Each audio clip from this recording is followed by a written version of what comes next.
Assalamualaikum warahmatullahi wabarakatuh. Selamat datang di podcast Pojok Desa. Ini adalah episode yang pertama. Dan di sini kami akan membahas tentang berbagai hal informasi seputar sejarah, mitos, misteri yang ada di seluruh daerah di Indonesia atau bahkan seluruh dunia. Ya. Dan bagi yang menonton podcast ini semoga bisa bermanfaat bagi kalian. Di sini saya ditemani oleh rekan saya. Oh, sebelumnya perkenalan dulu. Nama saya adalah Ilmi dan saya ditemani oleh rekan saya yaitu. Halo teman-teman, nama aku Eda. Di sini aku akan nemenin Ilmi dan hari ini kita akan bahas sebuah sejarah. Sejarah. Ya, kita membahas sejarah. Yoi, kita akan bahas sejarah dari tempat kami berdua tinggal. Ya. Yoi, yaitu Kabupaten Nganjuk di Jawa Timur. Jawa Timur. Ya. Yoi. Tapi dulu itu Nganjuk namanya adalah apa, Mas? Anjuk Ladang. Nganjuk dulu namanya Anjuk Ladang. Ya, sebelum berganti nama jadi Nganjuk, dulu namanya Anjuk Ladang. Ini serius, Mas? Serius. Ya. Anjuk Ladang. Berarti museum Anjuk Ladang, makanya ada museum Anjuk Ladang ya. Bahkan prasastinya dulu. Tahu prasastinya? Gak tahu, Mas. Nanti kita bakal membahas tentang Anjuk Ladang. Apa Anjuk sih Ladang. itu Anjuk Ladang itu ya? Anjuk Ladang. Anjuk Ladang. Ya. Nama kuno dari wilayah yang sekarang itu menjadi Nganjuk. Ya. Jadi itu nama kunonya Anjuk Ladang. Ya. Itu adalah sejarah resmi dari era kerajaan Mataram kuno. Itu nama resminya. Tahun berapa berarti itu? Tahun prasastinya ya, Anjuk Ladang itu tahun 859. 850. Berarti diketahui nama Anjuk Ladang itu dari prasasti Anjuk Ladang ya, yang diteliti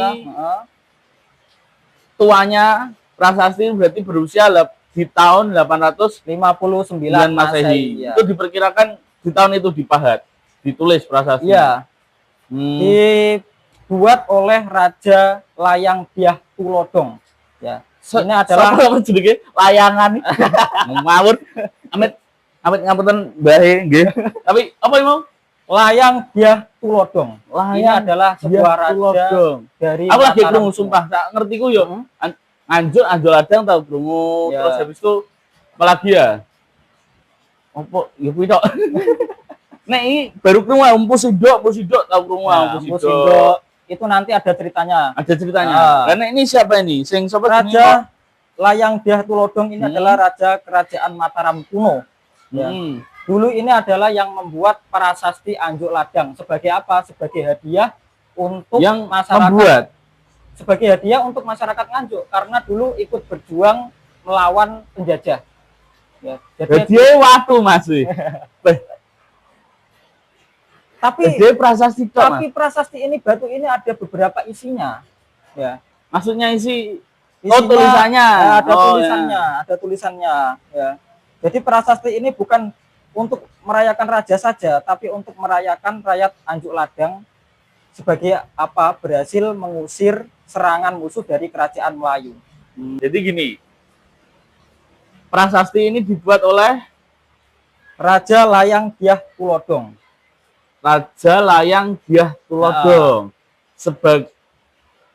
Di tahun 859 Masehi sebagai bentuk hadiah bagi masyarakat Anjuk Ladang pada saat itu setelah membantu melawan penjajah, mengusir penjajah. Berarti gini, ini mungkin loh ya, mungkin kok kelihatannya bukan hadiah, mungkin ya, tapi lebih ke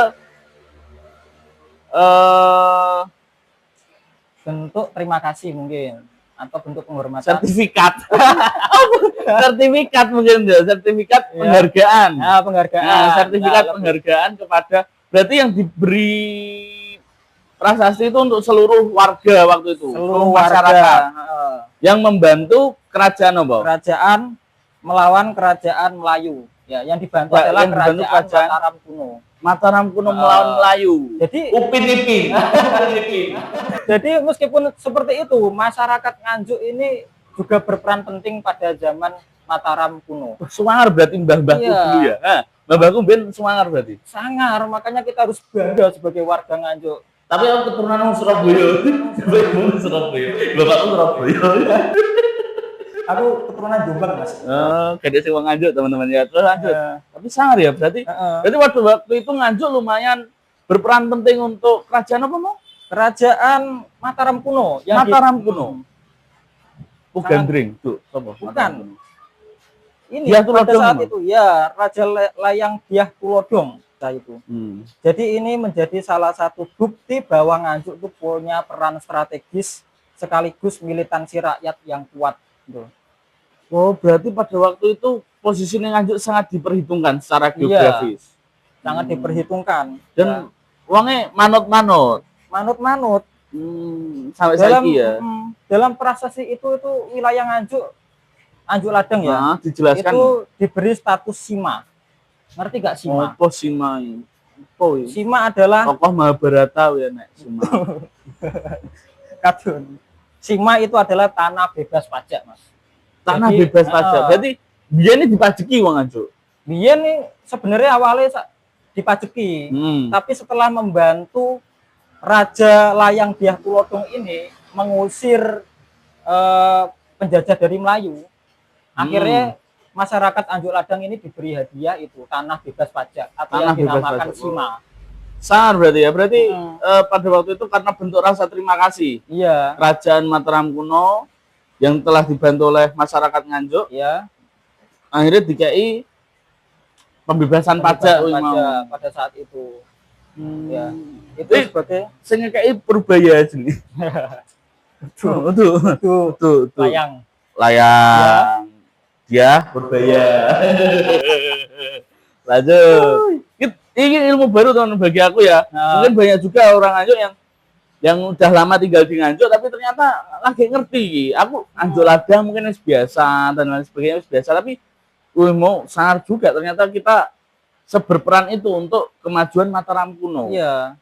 Jadi kita itu punya peran penting pada saat kerajaan-kerajaan Mataram kuno di daerah Jawa gitu. Terus Selain itu Nganjuk Ladang itu juga punya arti. arti dari Nganjuk Ladang. Ditafsirkan dari sebagai wilayah pertanian yang subur. Ya, Nganjuk itu adalah kemenangan artinya. Menurut dari beberapa sumber yang saya baca itu, Nganjuk artinya kemenangan, Ladang artinya lahan atau wilayah sawah. Berarti Jadi, secara apa? Secara arti itu jadi ya sebagai petani Nganjuk harus bangga kita karena kita selalu menang. Meskipun ada hama kita selalu untung. berarti Tetap ada untungnya. biyen wong Nganjuk wong menangan. Saiki rada kalahan. Tuh. Lanjut ya. Oke.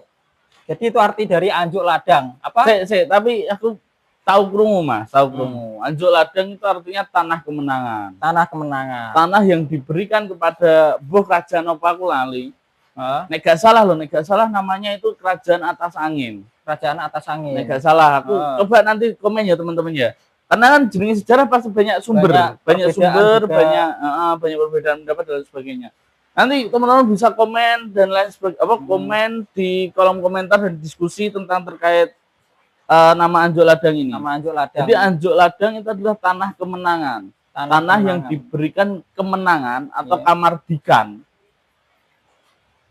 yang akhirnya mempunyai apa ngono iki? Hak otonomi. Ya, hak otonomi, benar. Hak otonomi juga di wilayah Nganjuk Ladang. Tapi persis wilayahnya seperti Kabupaten Nganjuk sekarang atau enggak, aku enggak ngerti secara spesifik. Ya, aku pernah krungu. Tapi dari apa yang saya baca itu dari berbagai sumber, Nganjuk Ladang wilayahnya itu di sekitar kaki Gunung Wilis. Berarti di kono. Iya, daerah sana. Ini anding berantas kene Mas. Utaranya. Bu wilayah open di sini jenenge. Tuh wis gak mungkin udah Nganjuk Ladang mungkin lo ya. Mungkin. Ya berarti teman-teman silahkan komen menurut teman-teman yang paling kuat itu sumber yang mana? Sumber yang tadi disebut Mas Ilmu apa sumber yang pernah aku dengar? Iya. Terkait nama Nganjuk Ladang. Kita lanjut Mas. Apalagi mungkin ada pendapat juga. Silahkan tulis diskusi di kolom komentar. Ya.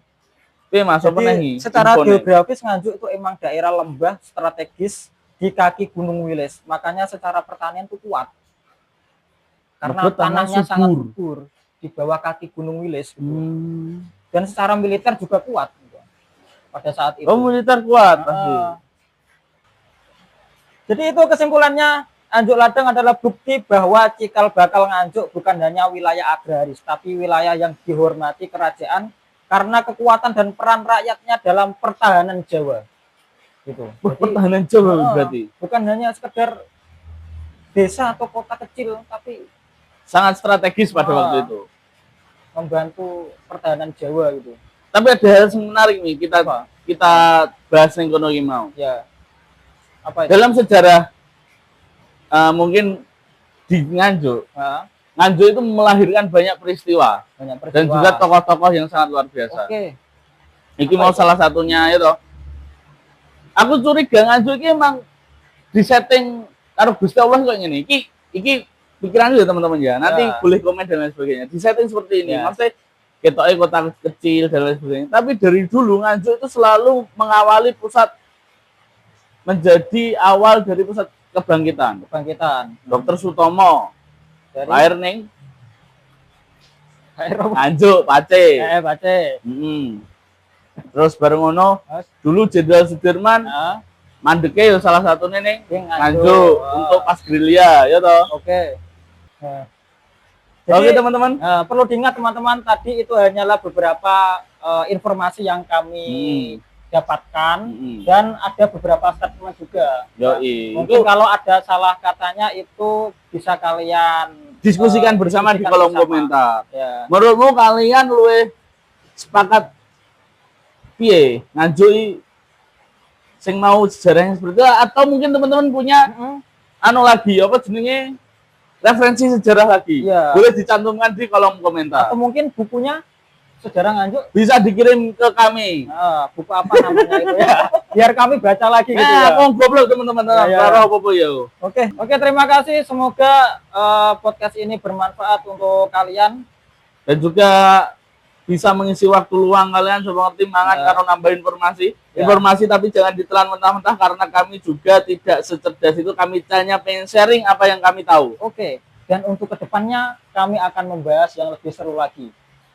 Mungkin mau request silahkan komen di kono. Kita karena hanya nggak cuma bahas sejarah tapi juga misteri dan mitos juga.